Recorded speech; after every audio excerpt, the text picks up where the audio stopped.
Hello guys, I'm Cody Matechuk, 3-peat X Games gold medalist, and I am here to bring you my first how-to video.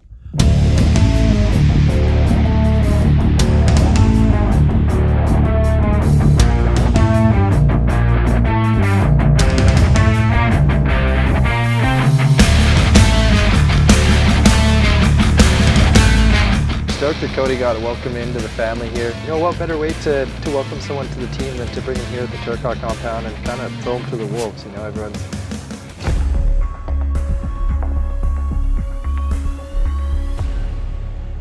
Cody Matechuk is a 3-time Winter X Games gold medalist who specializes in snow bikes and base jumping. You can see him all over the world at sponsored events and on his new YouTube channel, Cody Matechuk, where he is bound to make you anxious and nervous with his actions. Let me show you guys what exactly I mean.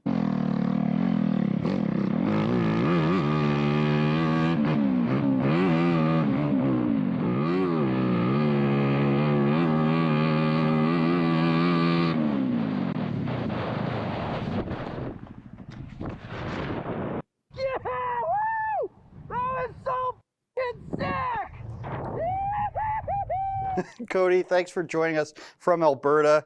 You're very busy doing insane stuff that I would never do. You won a bunch of X Games gold, and I want to show people what exactly we're talking about in a bit, but tell us how you got to this point. Thanks for coming on. Thank you, Andrew, for having me.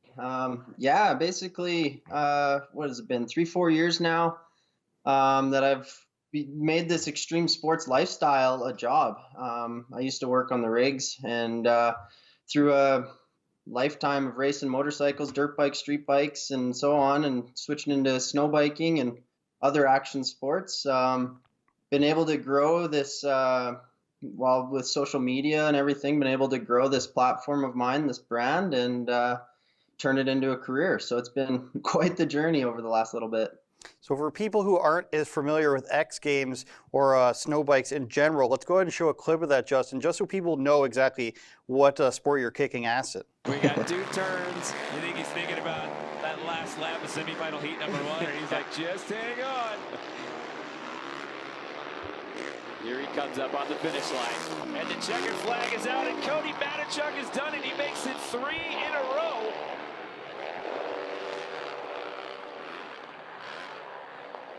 How about Yannick Boucher with his first... So 3 in a row. I watched the whole clip of that. You were ahead the entire time, so that's why I'm saying you're beating everybody so badly.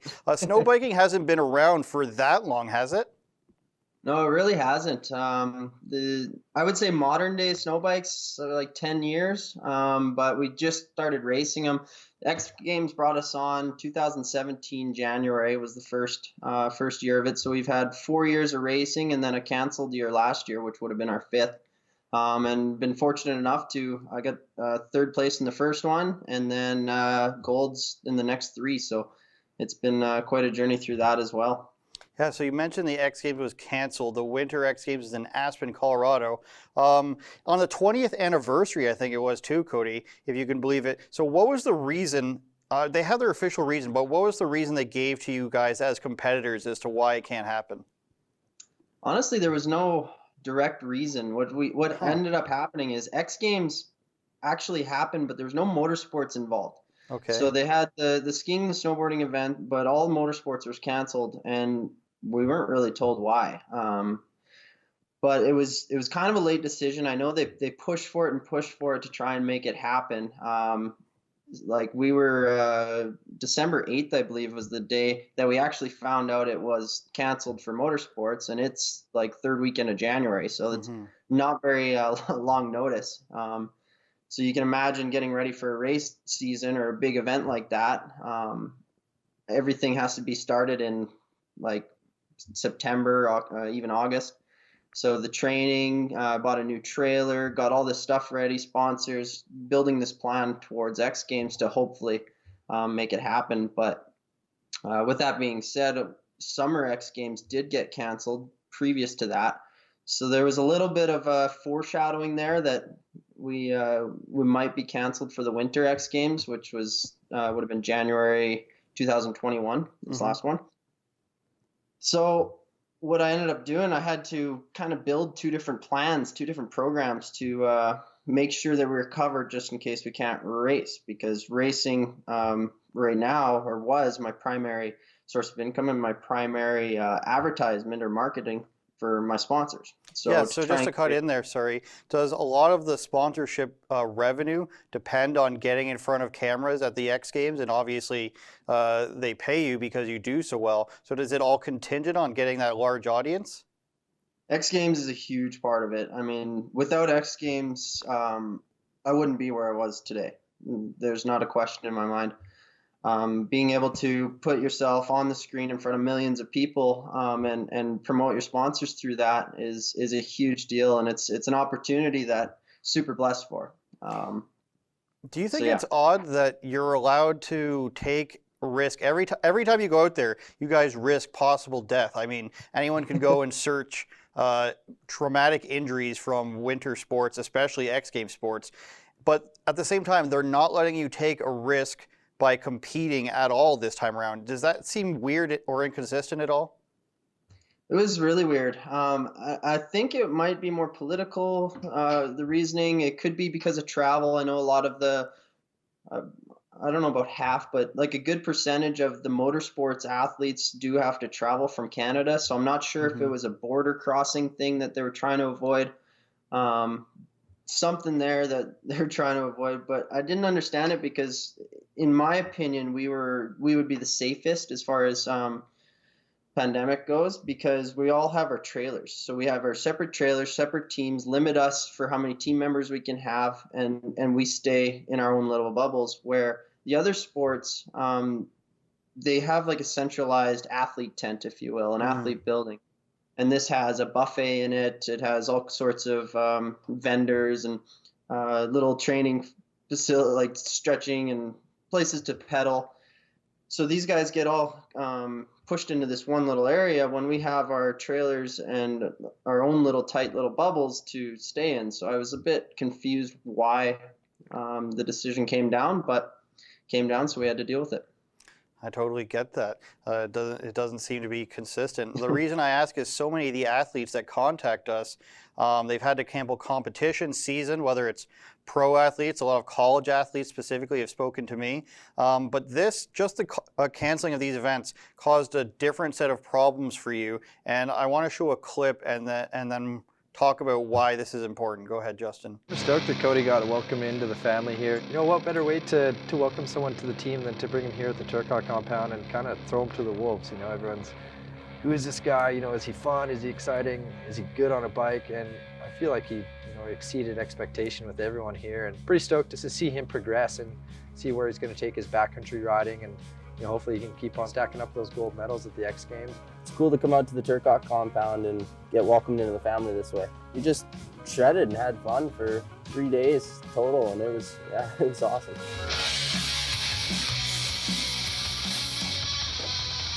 Now that's a few years ago, Cody, of you being welcomed into a new team, and I show that because you've had issues, you told me, finding people to come out and ride with you. Is that true?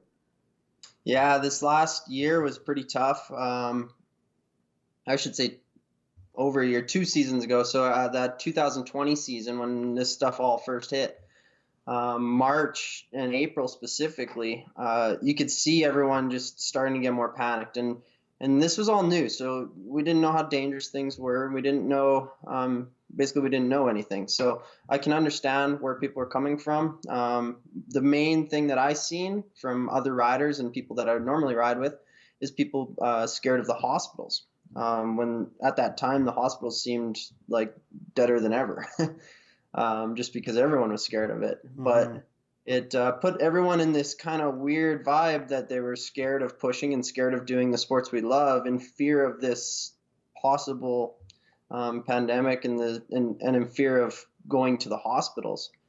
So it made quite a struggle for me. Last year we were filming my last Scott edit for Scott Sports World, and pretty much did it just me and the filmer. I got a buddy, Cody Matechuk, out on the coast that I spent some time with in Squamish. And he was like the only one that was willing to come out and ride with me. But it definitely cut the season short. There was a couple goals I wanted to get another snow bike base last year, and it never happened. And it just the mood, the vibe, everything kind of died really quickly. It was weird. Were you surprised by that? And I ask again because it kind of confuses me. Like, you guys are out there, you could lose grip of your bike and fall on your head and die. And you guys are outside and doing all this stuff. I'm kind of surprised that people in this field aren't saying, okay, you know what, we can stand far apart, we can take extra precautions, we can film from a distance. Like, it would only take a few people, I feel like. Were you surprised that even people maybe you knew well weren't willing to go through with this? Yeah, I was very surprised. And when we were out on the mountain, like I don't feel like anyone was worried about the actual like being near people. It was more the hospital thing. They didn't want to get hurt. But what we do out on the mountain, I mean, it's dangerous, like you said. And most of the time, on a good day, if you get hurt bad and you need a helicopter out, I mean, you're 2 hours away from a helicopter. The best I've seen is like an hour and 20 minutes. So if something happens where you're bleeding out, I mean, you're pretty screwed anyways. We take risks. We bring as much safety equipment as we can, and we surround ourselves with people we trust. But at the end of the day, it's a risky sport, a risky activity. So I was definitely thrown back a bit by that. And it definitely killed the mood on my winter last year. This winter was a lot better, but still a little weird with travel restrictions and everything. But it was definitely better for finding people to ride with anyways. Well, that's good. And you mentioned the 2 seasons off there. In the meantime, it sounds to me, and it seems to be based on a lot of the stuff you posted, you've had to find even new, crazier, in my opinion, ways to keep sponsors happy and keep creating content. And if people don't believe me, if it's not crazy enough already, let's show this next clip, Justin, of something Cody personally sent me, which is just ridiculous.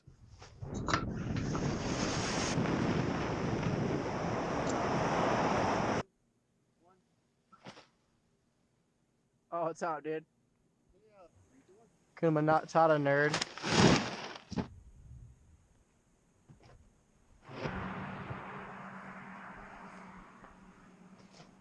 Swell, bro.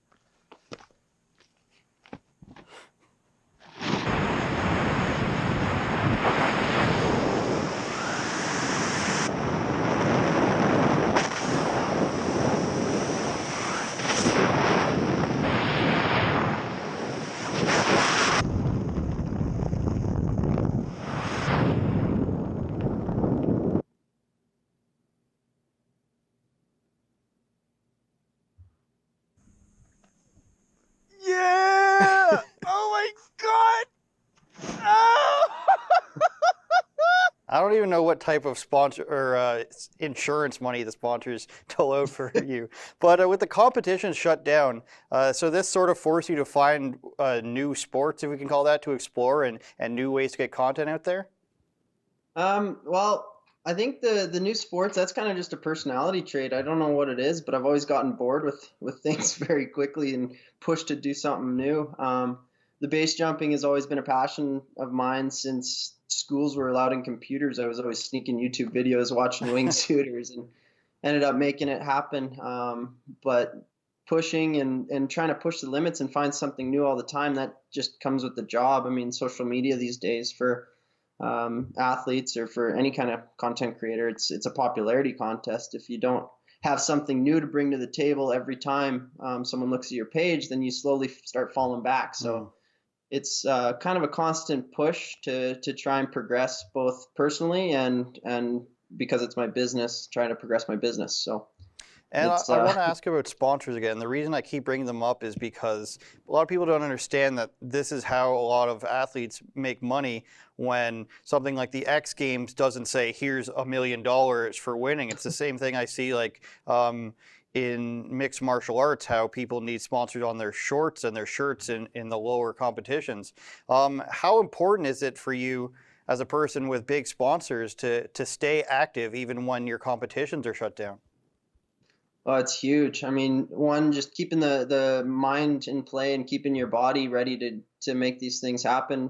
What we're doing out there, it's good. Like the sports, you can go at them as a hobby, but to the level that I'm trying to do them and fellow athletes, it's something that you have to do as a full-time job because of the dangers involved, the risk involved, and the sponsors come into the play this way that it lets me spend all my time to create these goals and make them happen and train and really like grow as an individual. So without sponsors, you know, I'd have to get a job. You'd have to go to work all the time. You'd have your weekends off to maybe do something, and you never be able to progress at this same rate. So the competitions help get you into the big spotlight.